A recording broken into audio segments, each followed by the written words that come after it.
শুরু হয়ে গেল আমাদের হানিমুন ট্রিপ। দুজনে মিলে বেরিয়ে পড়লাম আমাদের হানিমুনে যাওয়ার জন্য। দুর্গাপুর থেকে সকাল সকাল ভলভো বাস করে আগে গেলাম কলকাতাতে আমার বান্ধবীর বাড়ি, বেস্ট ফ্রেন্ড। আসলে ওর বিয়েও আমার বিয়ের কিছুদিন আগেই হয়েছিল, তাই হানিমুন ট্রিপটা আমরা চারজনে একসাথেই প্ল্যান করেছিলাম।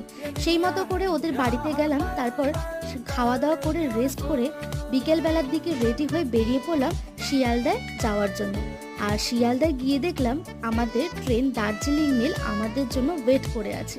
ঝটপট করে ট্রেনে উঠে গেলাম। আমাদের কেবিন বুক করিয়েছিলাম আমাদের চারজনের জন্য। তারপর ট্রেন জার্নি শুরু হয়ে গেল। এক্সাইটমেন্ট তখন একদম হাই লেভেলে। রাতটা কিছু ব্লগ করিনি। তারপর সকালে ঘুম থেকে উঠতে না উঠতেই এক্সাইটমেন্ট যেন আরও বেশি পরিমাণে বাড়তে শুরু করলো। আর তখন দেখছি ট্রেনও স্টেশনে ঢুকতে শুরু করে দিয়েছে। যাই হোক, আরও কি কি করেছি না করেছি সেগুলো আসছে পরের মিনি ব্লগতে। আপনারা কিন্তু অবশ্যই দেখতে থাকবেন। টাটা।